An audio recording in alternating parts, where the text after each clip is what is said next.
এখন এখান থেকে চলে যাব হচ্ছে একটা অটো বা রিক্সার মাধ্যমে গুলিস্তানে। আর আজকে আমি এই ভিডিওতে কিন্তু আপনাদের গুলিস্তানে যে কোথায় আপনারা ঘুরবেন, কোথায় যাবেন এবং আপনাদের টোটাল মানে কত খরচ হয় A to Z সব কিছু থাকছে এই ভিডিওতে। তো আমি এখন আছি হচ্ছে গুলিস্তানের পাশে আর কি যে আহাদ বক্স আছে সেখানে আর কি আমরা গুলিস্তানের ওইখান থেকে ঠিক আমাদের বাইতুল মোকরম মসজিদে চলে আসলাম। আর ঠিক বাইতুল মোকরমটা হচ্ছে এইখানে, মানে গুলিস্তানের ঠিক ডান পাশের দিকে আর কি। ও মাই গড, আর অনেক ভিড় ভাই।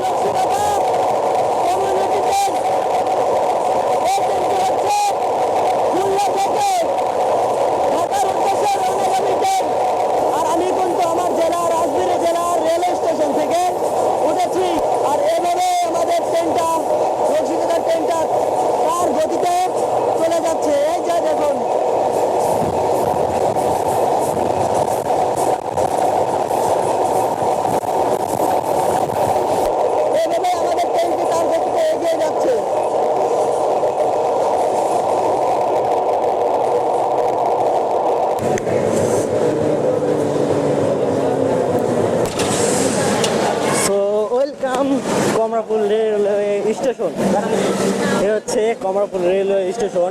আর আমরা কিন্তু ঠিক এই ট্রেনে নকশিকাথা ট্রেনে আর কি এটা থেকে আসলাম আমাদের জেলা, আমার জেলা আর কি রাজবাড়ী জেলা থেকে।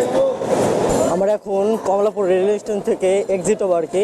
আর রেলওয়ে স্টেশন কিন্তু ঠিক এখান থেকেই কিন্তু রেল পথ শেষ এখান থেকে, আর এখান থেকে চলে যাবে। আর এখান থেকে কিন্তু এখন যে ইঞ্জিনটা সেটা কিন্তু বদলানো হবে, এই যে দেখুন। আর এটার মাধ্যমে কিন্তু আমরা আসলাম কেবলমাত্র, আর এটা এখন পরিবর্তন করা হবে। যাই আমরা যাই এদিকে, আমরা এখন এক্সিট হব।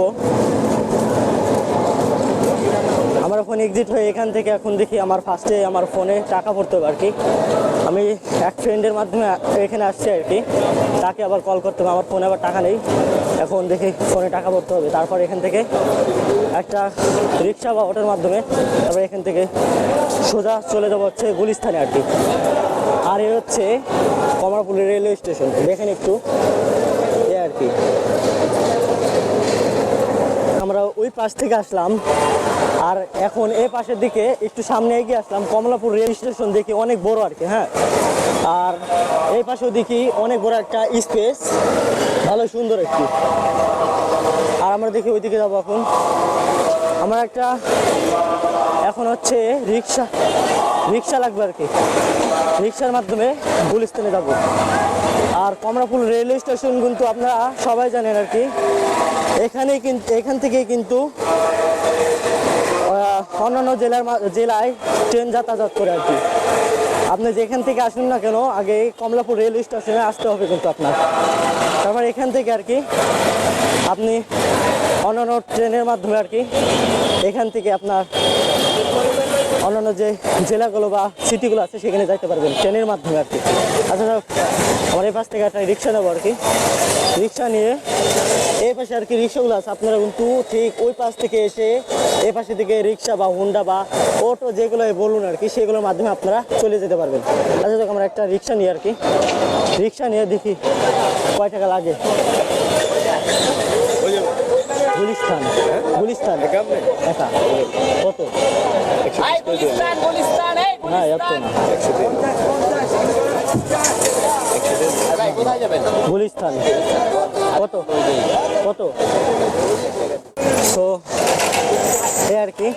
এটা হচ্ছে কমলাপুর রেলওয়ে স্টেশন। আর এই রেলওয়ে আপনারা কিন্তু ঠিক ওই পাশের দিকে নামিয়ে দেবে ট্রেন থেকে। তারপর এ পাশ দিয়ে এসে এখান থেকে আপনার অটো রিক্সা বা হোন্ডা গাড়ি আছে, সেখান থেকে আপনারা কিন্তু এখান থেকে যে কোনো একটার মাধ্যমে আপনারা যাইতে পারেন। এখান থেকে বা গুলিস্তান, আমি যেহেতু গুলিস্তান যাবো, এখান থেকে আপনার রিক্সায় গুলিস্তানে কিন্তু 80 টাকা বা দামাদামি করে নিতে পারেন। এটা এখন আমি আর কি এখান থেকে গুলিস্তানে যাবো আর কি, দেখি 80 টাকা চাইছে আর কি মামা। আর যাই হোক, আমি এখান থেকে এখন যাই, গিয়ে সরাসরি এখন গুলিস্তানে যাবো। আচ্ছা যাই হোক, আমি ঠিক এই পাশের দিকে, এই পাশে হচ্ছে এই পাশ থেকে ঠিক বামের দিকে সাইডে, বামের সাইডে রিক্সা ছিল আর কি, এই পাশ থেকে এক মামার রিক্সায় আমি যাবো আর কি। কি মামা হয় নাই? আচ্ছা যাক,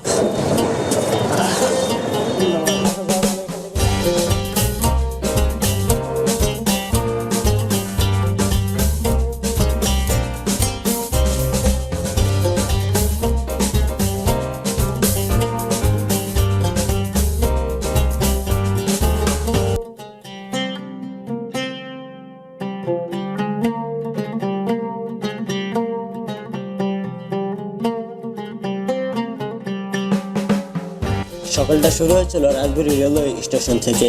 ঘড়িতে তখন ভোর, আর আমি উঠেছি আমার জেলা রাজবাড়ী রেলওয়ে স্টেশন থেকে। খুলনা থেকে ছেড়ে আসা ঢাকাগামী নকশিকতা কমিউটার ট্রেনে সকাল 6টা 30 মিনিটে ট্রেন ছাড়ে। ভাড়া মাত্র 145 টাকা করে, আর ট্রেন তার নিজ গতিতে ছুটে চলে ঢাকার প্রাণকেন্দ্রের গন্তব্যে। জানালার পাশে বসে মনে হচ্ছিল এই লাইনের উপর দিয়েই প্রতিদিন হাজার মানুষের স্বপ্ন, কাজ আর জীবনের যাত্রা। প্রায় 10টা 30 মিনিটে এসে পৌঁছালাম কমলাপুর রেলওয়ে স্টেশনে, যেটা বাংলাদেশের সবচেয়ে বড় রেলওয়ে স্টেশন। এই জায়গা থেকেই দেশের উত্তর, দক্ষিণ, পূর্ব, পশ্চিম সব দিকে ট্রেনের যাত্রা শুরু হয়। এখানে শুধু ট্রেন না, এখানে প্রতিদিন ছুটে চলে হাজারো মানুষের গল্প। আর আজকে এই ভিডিওতে আমি আপনাদের নিয়ে যাব ঢাকার সবচেয়ে ব্যস্ততম শহর গুলিস্তান। কমলাপুর থেকে রিকশায় করে সোজা চলে এলাম গুলিস্তানে। এখানে ঢুকলে বোঝা যায় এই জায়গাটা থেমে থাকার জন্য না, এই জায়গা সবসময় চলমান। চারপাশে বড় বড় বিল্ডিং, বাস, রিক্সা, অটো, মানুষের ভিড়, সব মিলে এক অদ্ভুত ছন্দ। গুলিস্তান নামটার মধ্যে একটা ইতিহাস লুকানো আছে। গুলিস্তান শব্দটা ফার্সি, গুল মানে ফুল, স্থান মানে জায়গা। একসময় এই জায়গাটা ছিল খোলা মাঠ আর বাগান, আর আজ এটা ঢাকার অন্যতম পরিবহন আর বাণিজ্য কেন্দ্র। এই ভিড়ের মাঝে একটা শান্ত জায়গা বাইতুল মোকাররম জাতীয় মসজিদ। আমাদের সময় এখানে ভিড় হয় অনেক। অজু করতে হলে লাইন ধরতে হয়, ধৈর্য রাখতে হয়। নামাজ শেষে বের হলে দেখবেন ইসলামিক বই, তসবি, আতর টুপি, ছোট ছোট দোকান সাজানো। এই মসজিদ শুধু ইবাদতের জায়গা না, এটা ঢাকার ইতিহাসের অংশ। গুলিস্তানে এক পাশে এই মসজিদ, আর চারপাশে ব্যস্ত নগর জীবন। এই জন্য দুটো একসাথে শিরায় শিরায় গেঁথে যাওয়া গল্প। চারদিকে বাস, রিক্সা, মানুষের ভিড়, ফুটপাতে সারি সারি দোকান, জামা, জুতা, মোবাইল, ব্যাটারি সবকিছু এখানে হাতের নাগালে। তবে একটা কথা মনে রাখা জরুরি, গুলিস্তানে ঘুরতে হলে সতর্ক থাকতে হয়। ফুটপাতে অনেক দোকানদার খুব জোরে ডাকাডাকি, আবার কেউ কেউ হাত ধরে টানাটানি। তাই মনোযোগ না রাখলে দুর্ব্যবহার বা ঠকার আশঙ্কা থাকে। তাই এখানে ঘুরতে হলে চোখ কান খোলা রাখেই এখানকার বাস্তব জীবনটা দেখতে হয়। গুলিস্তান কোনো সাজানো জায়গা না, এটা ঢাকার বাস্তব মুখ। গ্রাম থেকে আসা মানুষের ঢাকায় টিকে থাকার গল্প আজও এখান থেকে শুরু হয়। এখানে নেই কোনো বিলাস, কিন্তু আছে সংগ্রাম। এখানে ঝকঝকে গল্প নেই, কিন্তু আছে মানুষের কাঁচা সত্য। ভিডিওটা এখান থেকে শেষ করছি। ভিডিওটা যদি ভালো লেগে থাকে ভিডিওটা একটা লাইক করে আমার ফেসবুক পেজটা ফলো করুন, আর বিশেষ করে আমার ইউটিউব চ্যানেলটাকে সাবস্ক্রাইব করবেন। আর ডিসক্রিপশনে ইনস্টাগ্রামে লিঙ্ক দেওয়া থাকবে, সেখানে ফলো দিয়ে পাশে থাকবেন। আর বিশেষ করে নেক্সট ভিডিওতে কোথায় যাওয়া যায় সবাই কমেন্টে জানাবেন। আসসালামু আলাইকুম।